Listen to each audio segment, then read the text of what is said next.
Has this information been kept secret for 50 years? What is the government afraid of, if we know the truth? There has long been speculation about the government's possible motivations for withholding information that ETs have indeed visited our planet. Ufologist Sean Morton has done extensive research work on the topic of government cover-ups at Area 51 at Groom Lake, Nevada. He believes that there is incontrovertible evidence that dates back years. In 1962, the Brookings Institute published a white paper for NASA. And in that white paper, they said that within 30 years, that NASA would come in contact with either extraterrestrial archaeology, a la the face on Mars or the pyramids at the Cydonia site, or many of the artifacts that we found on the moon, or we would come in contact with extraterrestrials themselves. Who knows what it would be like? I don't think we're prepared, any of us, if it were to happen. But I think it would be a transforming event in human history. Scientist John Pike's views seem to concur with those stated in the Brookings Institute report. There are a lot of reasons the government might want to cover up the fact that it was in contact with an extraterrestrial civilization. It could destabilize our society and political system, call into question religious or economic beliefs, and it could get a lot of other governments on this planet very nervous about what sort of advantage we were getting from our contact with the aliens. The report also warns of the conquistador syndrome, where many cultures have disintegrated that have come into contact with others of greater knowledge or power. Some say that our government of the people, by the people, and for the people has no right to keep this information out of public reach. Others, however, feel that a cover-up may be for our own good. Suppose they did find something within this, that the knowledge of that would be so frightful that in itself could disrupt our society. The Orson Welles' War of the Worlds radio show had that very effect. I'm extremely surprised to learn that a story which has become familiar to children through the medium of comic strips and many succeeding novels and adventure stories should have had such an immediate and profound effect upon radio listeners. But what Roswell's secret from 1947 could still be a threat to us today? Suppose there was something contained within that craft, some alien technology that could be used either for or against us, but its effect could change the course of history. Withholding it would prevent that change from occurring at that time. Maybe some technology that might alter our dependence on oil. Just imagine if tomorrow we didn't have a dependence on oil. We didn't need it anymore. We discovered some energy source, some engine, some power that relinquished our dependence on oil. What would that do to the economic system of the world? It would collapse overnight. Or could a recovered technology be used for strategic gain? If a government reverse engineered the technology from a starship in the same manner that the military might back engineer a rival country's spy plane, for instance, the government could stand to gain immeasurably. A number of technologies were either partially inspired or wholly inspired from what was recovered at Roswell. It's amazing that when you look at the profiles from both the sides and from dead on, how close to stealth technology and spy plane designs that the Roswell ship resembles. We firmly believe that she is the design Rosetta Stone and the holy grail for aerospace design technology. The issue to me is government accountability for what the government did. The government should make public all of its records on this or any other subject, unless only there's a current real security need for them not to do so, and then the public can make up its own mind. The problem is that we, the people, don't want to know.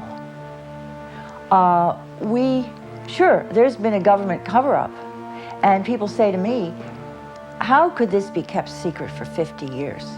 Well, the answer is not without the wholehearted cooperation of the American people. So, what would happen if aliens landed on Earth tomorrow? Would we welcome them as fellow intelligent beings? Or would our own feelings of superiority shatter and give way to fear and mistrust?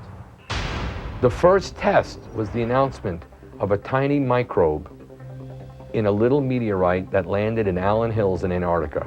That was a test of our society. How would we react to the announcement of life on another planet?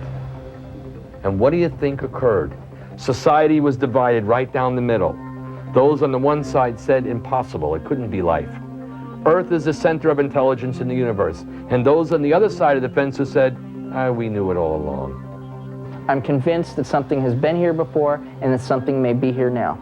We interrupt this program to give you a bulletin just received from one of our naval units at sea. A large object traveling at supersonic speed is headed over the North Atlantic toward the east coast of the United States.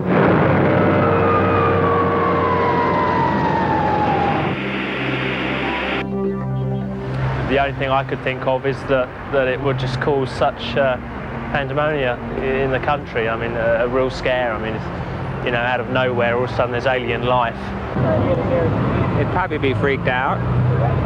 I think people would panic instead of acting sensible about it. Just a minute, ladies and gentlemen. I think something is happening.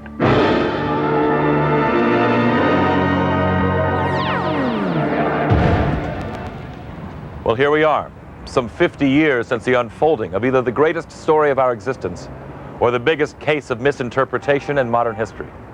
What have we learned? Are there any answers to be found in this town or in the halls of Washington? Is this really the fantastic story that some say that it is? On this, the 50th anniversary of the most widely speculated UFO incident in history, what are those involved doing to usher in this milestone? Well, a full week of live events at the crash site, of course, from rock bands to laser light shows and even a 35-ton red rock monument erected to beckon the curious alien passerby. Some believe that all the hoopla overshadows what actually happened back in July of 1947. John Brower, the producer of the events, feels that they're very necessary to spread the Roswell word. It just creates more focus on the fact that something did happen in Roswell that is not been truthfully communicated to the public, whether it's the American public or the public at large. And I think that truth has yet to be revealed. And as we celebrate Roswell more and create more attention to it, possibly we will create the mechanism for that truth to be told. Don't be totally snowed and turned off by all the hype that goes on. That's a result of the fact that there really isn't a UFO industry out there now. There are many that still carry the 50-year-old memory of Roswell with them. Their hope is that as the years pass and new generations rediscover this most unusual occurrence, maybe a few of the scores of compelling questions might finally be answered once and for all. Time is the enemy of those who believe that Roswell was indeed covered up. With witnesses aging and memories growing fainter by the day, researchers can only hope that they'll turn up something new very soon. There's absolutely no doubt in my mind that what crashed outside of Roswell was an extraterrestrial craft. That opinion is going to remain firm through the 50th anniversary and far beyond that. 4 major conclusions after 36 years of study and investigation. 1, the evidence is overwhelming that planet Earth is being visited by intelligently controlled extraterrestrial spacecraft. 2nd, the subject of flying saucers represents a kind of cosmic Watergate. That means some few people within the governments, the United States, Canada, Britain, Russia, etc., have known since July 1947, when 2 crashed flying saucers and several alien bodies were recovered here in New Mexico. 3rd, none of the arguments made by a very small group of debunkers, noisy negativists as I call them, stand up under careful scrutiny. And finally, 4, we're dealing with the most important story of the millennium. Visits to planet Earth by alien spacecraft, successful cover-up. That's a major story. Coming up next. Say that I believe it a serious offense for anyone, human, space alien, or otherwise, to engage in mysterious activity in our nighttime skies. When we continue with Roswell, cover-ups, and close encounters. With all that has been said by the government, the believers, and the skeptics, could there possibly be more to the Roswell story? Well, after much criticism of their 1994 report, the Air Force has recently revisited the topic by issuing what they call their final word on the Roswell incident. In the report, The Air Force attempts to explain eyewitness accounts of alien bodies at the crash site as mixed memories from tests in the area years later. The report's conclusion is that dummies used in impact testing from high-altitude balloons were misidentified by observers as extraterrestrials. So, is this truly the final word on Roswell? Maybe for some. But just before the release of the latest Air Force report, the skies over the Southwest lit up once again with mysterious aerial phenomena. On March 13, 1997, strange objects were observed by multiple witnesses in the night skies over Phoenix, Arizona. I believe it a serious offense for anyone, human, space alien, or otherwise, to engage in mysterious activity in our nighttime skies. Responding to public concerns, the governor of Arizona addressed the issue and, with tongue planted firmly in cheek, announced the arrest of the supposed alien perpetrator. The objects defied conventional identification, and the Air Force has declined to make any official statement on their origin. I hope we've been able to shed some light on the enduring mystery of Roswell. One has to wonder, will we ever know the full truth about this case? Or do we already have the answers in front of us? What do you think? I think it would be arrogant and borderline foolish to believe that there's no other life forms that exist out there. I not only believe, I believe that there are many different species of ships, there are many different species of extraterrestrials, and not all of them are up to good. I think that it's sort of the romantic side of me that likes to believe that there's something else out there. It's something better or wiser or brighter or whatever. The universe is so big, and there's so many worlds that must be on one of them or more, something that's alive. That could be. It's fun to think about it, exciting. What do you think? Have we been visited by other life forms from beyond our tiny corner of the universe?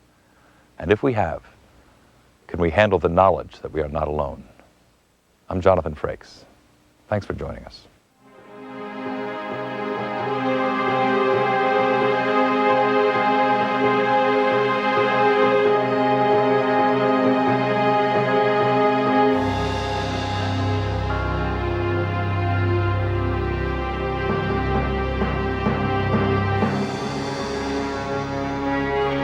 We hope you've enjoyed Roswell, Cover-Ups, and Close Encounters.